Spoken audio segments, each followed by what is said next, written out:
धर्मशास्त्रों और पुराणों में 84 लाख योनियों का उल्लेख मिलता है और इन योनियों को धर्म के जानकार आचार्यों ने दो भागों में बांटा गया है। पहला योनिज और दूसरा आयोनिजिक। ऐसे जीव जो दो जीवों के संयोग से उत्पन्न होते हैं वे योनिज कहे जाते हैं। दो ऐसे जीव जो अपने आप ही अमीबा की तरह विकसित होते हैं उन्हें आयोनिज कहा गया। धर्मशास्त्रों और पुराणों में 84 लाख योनियों का उल्लेख मिलता है और इन योनियों को धर्म के जानकार आचार्यों ने दो भागों में बांटा गया है। पहला योनिज और दूसरा आयोनिजिक।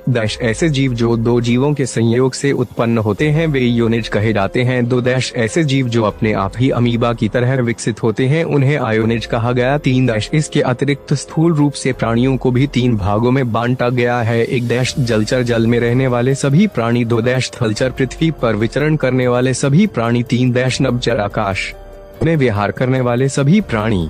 उक्त 3 प्रमुख प्रकारों के अंतर्गत मुख्य प्रकार होते हैं, अर्थात 84 लाख योनियों में प्रारंभ में निम्न 4 वर्गों में बांटा जा सकता है। 1 जरायुज माता के गर्भ से जन्म लेने वाले मनुष्य पशु जरायुज कहलाते हैं। 2 अंडज अंडों से उत्पन्न होने वाले प्राणी अंडज कहलाते हैं। 3 स्वदेज मलमूत्र पसीने आदि से उत्पन्न क्षुद्र जंतु स्वेदज कहलाते हैं। 4 उद्भिज पृथ्वी से उत्पन्न प्राणी उद्भिज कहलाते हैं।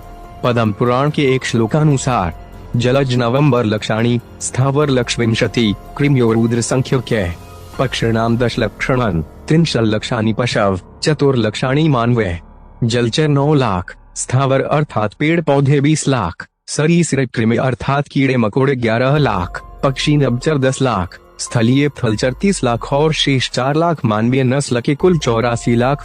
पानी के जीव जंतु 9 लाख, पेड़ पौधे 20 लाख, कीड़े मकौड़े 11 लाख, पक्षी 10 लाख, पशु 30 लाख, देवता मनुष्य आदि 4 लाख, कुल योनियां 84 लाख। प्राचीन भारत में विज्ञान और शिल्प ग्रंथ में शरीर रचना के आधार पर प्राणियों का वर्गीकरण किया गया है, जिसके अनुसार 1 शप 1 खुर वाले पशु, दशखर, गधा, अश्व, घोड़ा, अश्वतर, खच्चर, गौर 1 प्रकार की भैंस, हिरण इत्यादि। 2 शप 2 खुर वाले पशु, दश गाय, बकरी, भैंस, कृष्ण मृग आदि। 3 पंच अंगुल 5 अंगुली 9 पंजों वाले पशु, सिंह, व्याघ्र, गज, भालू, श्वान, कुत्ता, श्रृंगाल आदि।